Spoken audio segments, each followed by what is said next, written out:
Halo teman-teman semua, selamat datang kembali di channelku. Sudah lama banget sejak terakhir kali aku update lagi konten di YouTube. Dan sudah banyak nih dari kalian yang tanya, baik itu lewat DM Instagram ataupun lewat komentar di YouTube aku, tapi belum sempet aku bales. Sebelumnya aku mau minta maaf tentang hal itu, karena sekarang ini aku lagi berada di semester 7 dan sekarang ini aku lagi fokus dalam menyusun skripsi. Di video kali ini aku mau sharing tentang 5 tips dari aku bagi kalian yang hendak mendaftar program magang Merdeka dari Kampus Merdeka agar lamaran kalian dilirik oleh rekruter. Nah, kalau kalian masih belum tahu atau masih bingung tentang apa itu magang Merdeka, apa itu Kampus Merdeka, kalian bisa banget nih tonton 2 video aku yang ini.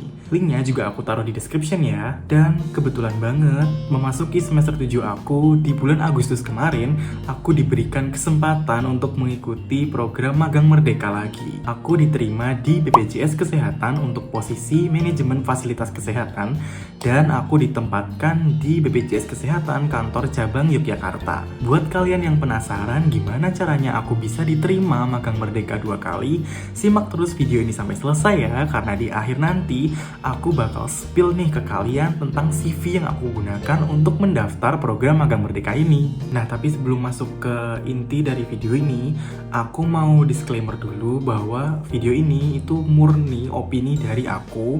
Kalau misalnya kalian ada tips lain, kalian boleh banget nih untuk sharing juga di kolom komen ya. Oke, tanpa berlama-lama lagi, kita langsung masuk aja ke tips yang pertama. Tips yang pertama yaitu lengkapi profil kamu di laman website Kampus Merdeka. Nah, profil ini tuh kayak misalnya akun email, nomor HP, kemudian foto profil. Kalau bisa kalian pakai foto profil yang profesional juga dan lain-lain. Nah, dengan kamu melengkapi profil-profil dasar tersebut, itu menurutku akan mampu membuat rekruter berpikir bahwa kamu ini memang niat untuk mendaftar program magang Merdeka. Jadi kayak nggak asal-asalan daftar tanpa tahu alamat email atau tanpa tahu latar belakang kamu, tanpa tahu nomor HP yang bisa dihubungi dan lain-lain. Nah, kemudian setelah kamu melengkapi profil dasar yang tadi, kalian jangan lupa juga untuk melengkapi dokumen-dokumen persyaratan yang diminta, ya misalnya CV, kemudian ada transkrip nilai, ada surat rekomendasi dan lain-lain. Itu yang diminta kalian lengkapin semuanya. Oke, itu tips yang pertama. Kita lanjut aja langsung ke tips yang kedua. Nah, tips kedua dari aku itu kalian sebisa mungkin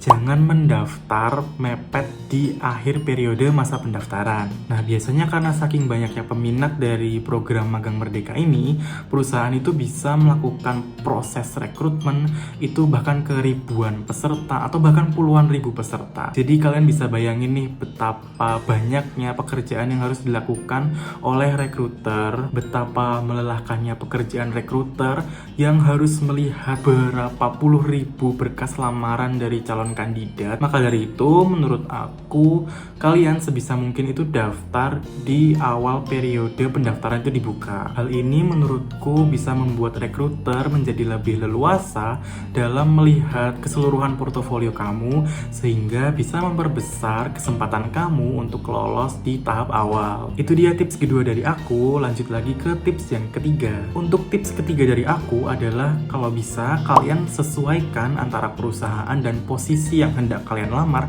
dengan jurusan kuliah kalian. Saat ini sih untuk magang di luar dari jurusan kuliah memang bukan merupakan hal yang mustahil lagi. Bahkan nih ada beberapa teman aku dari jurusan farmasi itu dia sudah magang di TikTok untuk posisi business development intern, yang mana untuk posisi tersebut itu jauh banget dari jurusan farmasi. Nah, hal-hal seperti itu memang nggak mustahil lagi.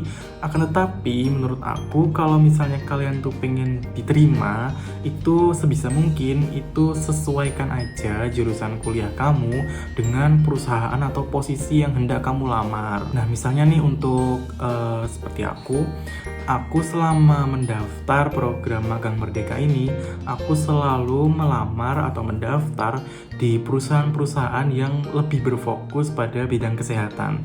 Contohnya yaitu Halodoc dan BPJS Kesehatan. Nah, dengan adanya relevansi antara fokus perusahaan dan juga jurusan kuliah aku yang sama-sama tentang kesehatan, hal itu menurutku yang bisa membuat kesempatan aku lolos di Magang Merdeka ini itu lebih tinggi, sehingga di semester 7 ini aku bisa mengikuti Magang Merdeka lagi di BPJS Kesehatan. Nah, biasanya perusahaan-perusahaan ini juga mencantumkan jurusan di bagian persyaratan atau requirements mereka di bagian deskripsi. Jadi ini lebih ke pintar-pintarnya kamu aja dalam mencari dan menyesuaikan tentang hal tersebut. Itu dia tips yang ketiga. Selanjutnya yaitu tips yang keempat. Untuk tips yang keempat dari aku adalah kalau misalnya kamu ini ngejar banget untuk bisa lolos, itu kamu daftar aja di perusahaan-perusahaan yang sedikit peminatnya. Saat ini sendiri Magang Merdeka sudah memasuki batch keempat, yang mana peminatnya ini tiap waktu kian bertambah banyak. Dengan kian bertambahnya peminat tersebut, kamu juga harus pintar-pintar nih dalam memilih perusahaan yang hendak kamu lamar. Ada perusahaan yang memang sedikit peminatnya karena nggak banyak orang yang tahu, dan ada juga perusahaan-perusahaan yang banyak sekali peminatnya. Mungkin ini karena udah perusahaan yang terkenal,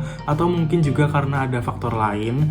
Misalnya kalau calon kandidat itu mau mendaftar, mereka harus upload Twibbon di sosial media mereka, atau mungkin juga karena iklan rekrutmen dari perusahaan yang besar-besaran di segala platform, dan masih banyak lagi. Nah, saranku kalau misalnya kalian ini mengejar untuk bisa lolos di program Magang Merdeka ini, kalian daftar aja di perusahaan-perusahaan yang memang sedikit peminatnya, karena hal ini bisa memperbesar kesempatan kalian untuk diterima karena sedikitnya pesaing yang ada. Oke, lanjut ke tips yang terakhir dari aku. Tips terakhir dari aku yaitu buatlah CV atau portofolio yang jelas. Untuk perihal CV dan portofolio ini, sejujurnya aku gak bisa kasih tips yang banyak karena memang aku ini tuh bukan expertnya. Tapi ada satu unsur di dalam CV yang menurut aku ini penting banget, yaitu kejelasan. Kalau menurutku sendiri, CV yang jelas itu adalah CV yang bisa menjelaskan secara rinci tentang kontribusi kamu atau hal yang sudah kamu raih di pengalaman-pengalaman kamu sebelumnya. Nah, di sini aku sekalian mau sharing ke kalian tentang CV yang aku pakai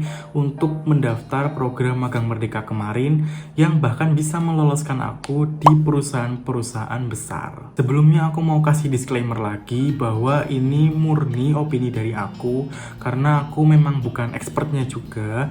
Jadi kalau misalnya kalian ada tambahan atau ada tips-tips yang lain, kalian bisa juga untuk sharing di kolom komentar. Dan ini dia CV yang aku pakai untuk aku mendaftar di program Magang Merdeka kemarin.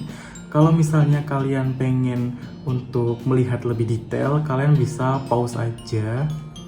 Jadi di sini adalah CV aku. Di bagian atas aku menerangkan mengenai profil aku, yaitu ada nama lengkap, alamat, LinkedIn, nomor HP, dan juga email. Kemudian aku lanjut dengan bagian kolom pendidikan, kemudian internship experience aku sebelumnya, dan di sini aku jelaskan juga kontribusi-kontribusi dan capaian yang telah aku raih di magang aku sebelumnya. Kemudian diikuti dengan pengalaman organisasi yang telah aku ikuti selama berkuliah, dan kegiatan volunteer atau kepanitiaan yang sudah aku ikuti selama di perkuliahan. Kemudian di bagian akhir aku juga mencantumkan mengenai skill-skill teknik yang aku miliki seperti Microsoft, Figma, SPSS, dan lain-lain. Oke, itu dia teman-teman, sedikit sharing-sharing dari aku tentang tips agar kalian bisa lebih mudah lolos program Magang Merdeka ini. Semoga video ini bisa bermanfaat bagi kalian yang pengen banget untuk lolos program Magang Merdeka atau program Kampus Merdeka lainnya. Dan aku juga mau ngingetin untuk kalian, jangan lupa untuk like, comment, dan share. Dan jangan lupa juga untuk subscribe channel aku supaya kalian tidak ketinggalan update-update atau tips and trik lainnya dari aku. Segitu dulu untuk video aku kali ini. Sampai jumpa di video aku selanjutnya. Bye.